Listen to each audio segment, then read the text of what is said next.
How's it going, everybody? Doing some more Witcher reading here today. I'm going to be reading from Season of Storms this time.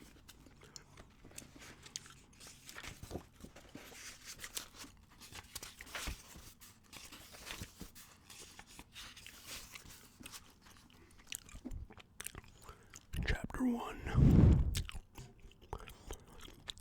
It lived only to kill. It was lying on the sun-warm sand. It could sense the vibrations being transmitted through its hair like feelers and bristles.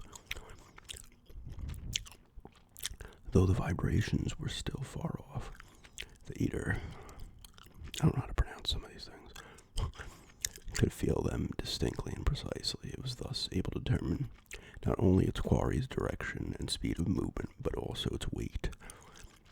As with most similar predators, the weight of the prey was of cardinal importance.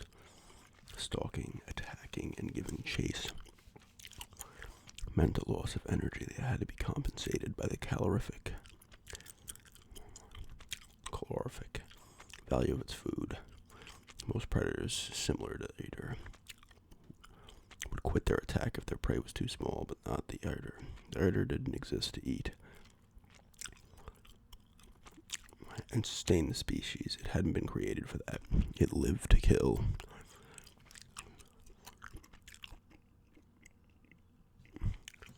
Moving its limbs cautiously, it exited the hollow, crawled over a rotten tree trunk, covered the clearing in 3 bounds, plunged into the fern-covered undergrowth, and melted into the thicket. It moved swiftly and noiselessly, now running, now leaping like a huge grasshopper. It sank into the thicket and pressed the segmented carapace of its abdomen to the ground. The vibrations in the ground became more and more distinct. The impulses for the eater's feelers and bristles formed themselves into an image, into a plan. The eater now knew where to approach its victim from, where to cross its path, how to force it to flee, how to swoop on it from behind with a great leap. From what height to strike and lacerate with its razor-sharp mandibles. Within it, the vibrations and impulses were already arousing the joy it would experience when its victim started struggling under its weight, arousing the euphoria that the taste of hot blood would induce in it. The ecstasy it would feel when the air was rent by a scream of pain. It trembled slightly, opening and closing its pincers and pedipalps. The vibrations in the ground were very distinct and had also diversified. The eater now knew there was more than one victim, probably 3, or perhaps 4. 2 of them were shaking the ground in a normal way. The vibrations of the third suggested a small mass and weight. The 4th, meanwhile, provided there really was a 4th, was causing irregular, weak, and hesitant vibrations. The eater stopped moving, tensed, and extended its antennae above the grass, examining the movements of the air.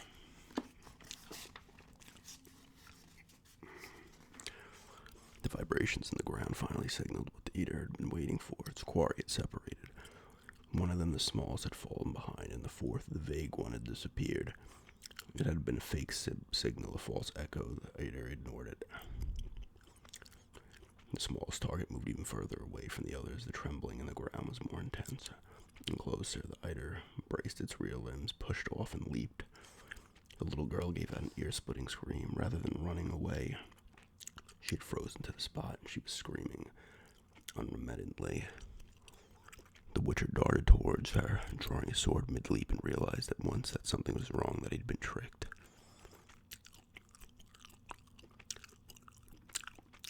The man pulling the handcart screamed and shot 6 feet up in the air. In front of Geralt's eyes, blood spraying copiously from him. He fell only to immediately fly up again, this time in 2 pieces, each spurting blood. He'd stopped screaming. Now the woman was screaming piercingly, and like her daughter was petrified and paralyzed by fear.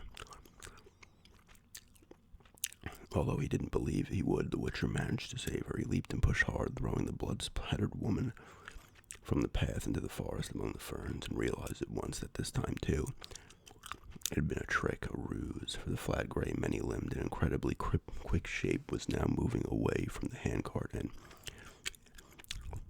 its first victim. It was gliding toward the next one, towards the still shrieking little girl.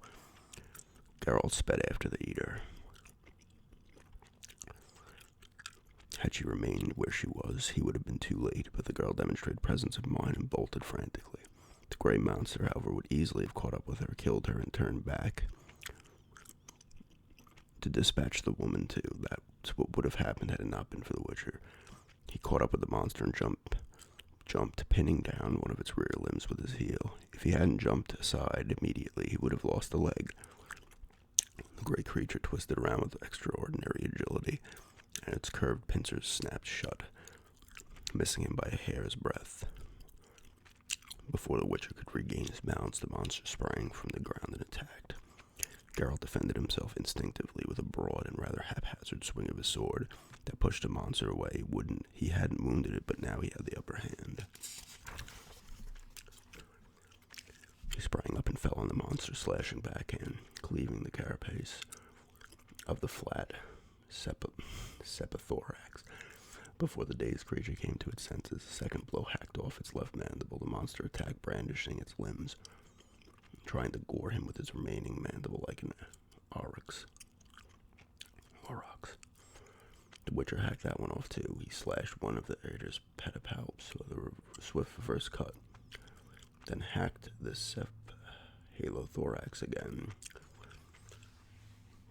It finally dawned on the eater that it was in danger, that it must flee. Flee from there, take cover, find a hiding place. It only lived to kill. In order to kill, it must regenerate. It must flee.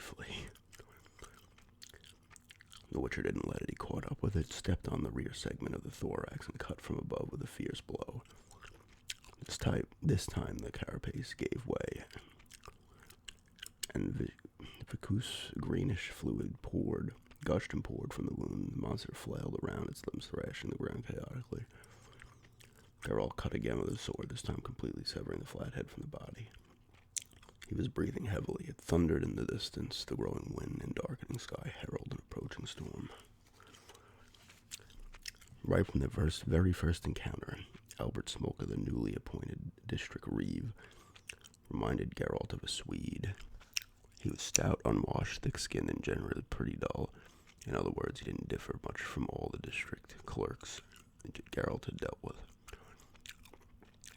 What seemed to be true, said the reeve, not like a Witcher for dealing with troubles. Jonas, my predecessor, couldn't speak highly enough of you, he continued a moment later, not waiting for any reaction from Geralt. To think I considered him a liar. I mean that I didn't completely lend credence to him. I know how things can grow into fairy tales, particularly among the common folk. With them there's always either a miracle or a marvel, or some Witcher with superhuman powers. And here we are, turns out, it's the honest truth. Uncounted people have died in the forest beyond the little river, and because it's a shortcut to the town, the fools went that way, to their own doom, heedless of warnings. These days it's better not to loiter in bad lands or wander through forests. Monsters and man-eaters everywhere. A dreadful thing has just happened. Tukaj Hills of Temeria. A Sylvan ghoul killed 15 people in a charcoal burner's settlement. It's called Rogan Vizna. You must have heard, haven't you? But it's the truth. Cross my heart and hope to die. It said even the wizardry have started an investigation, and that there Rogan Vizna. Well, enough for stories. We're safe here in Segis now, thanks to you. He took a coffer from a chest of drawers, spread out a sheet of paper on the table, and dipped a quill in an inkwell. You promised you'd kill the monster, he said without raising his head. Seems you weren't having me on. You're a man of your word for a vagabond. And you've saved those people's lives. The woman and the lass. Did they even thank you, express their gratitude? No, they didn't. The Witcher clenched his jaw. Because they haven't yet fully regained consciousness. And I'll be gone before They do. Before they realize I used them as bait, convinced in my conceited arrogance that I was capable of saving all three of them. I'll be gone before it dawns on the girl, before she understands I'm the blame for her becoming a half-orphan. He felt bad, no doubt, because of the elixirs he'd taken before the fight, no doubt. That monster's a right abomination. The reeve sprinkled some sand over the paper, then shook it off onto the floor. I had a look at the carcass when they brought it here. What on earth was it? Geralt wasn't certain in that regard, but didn't intend to reveal his ignorance. An arachnomorph. Albert Smolka moved his lips vainly, trying to repeat the word. Ugh, makes no difference when all's said and done. Did you dispatch it with that sword, with that blade? Can I take a look? No, you can't. Ha! Because it's no doubt enchanted, it must be, dear. Quite something. Well, here we are drawing away and time's passing. The task's been executed. Time for payment, but first the formalities. Make your mark on the bill. I mean, put a cross or some such. The Witcher took the bill from Spolka and held it up to the light. Look at him. The reeve shook his head, grimacing. What's this? Can he read? Geralt put the paper on the table and pushed it toward the official. A slight error has crept into the document, he said calmly and softly. We agreed on 50 crowns. This bill has been made out for 80. Albert Smolka clasped his hands together and rested his chin on them. It isn't an error. He also lowered his voice, rather a token of gratitude. You killed the monster, and I'm quite sure it was an exacting job, so the sum won't astonish anyone. I don't understand. Pull the other one. Don't play the innocent, trying to tell me that when Jonas was in charge, he never made out bills like this. I swear What do you swear? Geralt interrupted. That he inflated bills and went halves with me on the sum of the royal purse was deprived of? Went halves, the reeve sneered. Don't be soft, Witcher. Don't be soft. Reckon you're the important. You'll get a third of the difference, 10 crowns. It's a decent bonus for you. Anyway, for I deserve more, if only owing to my function. State officials ought to be wealthy. The wealthier the official, the greater the prestige to the state. Besides, what would you know about it? This conversation's beginning to weary me. You signing it or what? The rain hammered on the roof. It was pouring down outside, but the thunder stopped. The storm had moved away.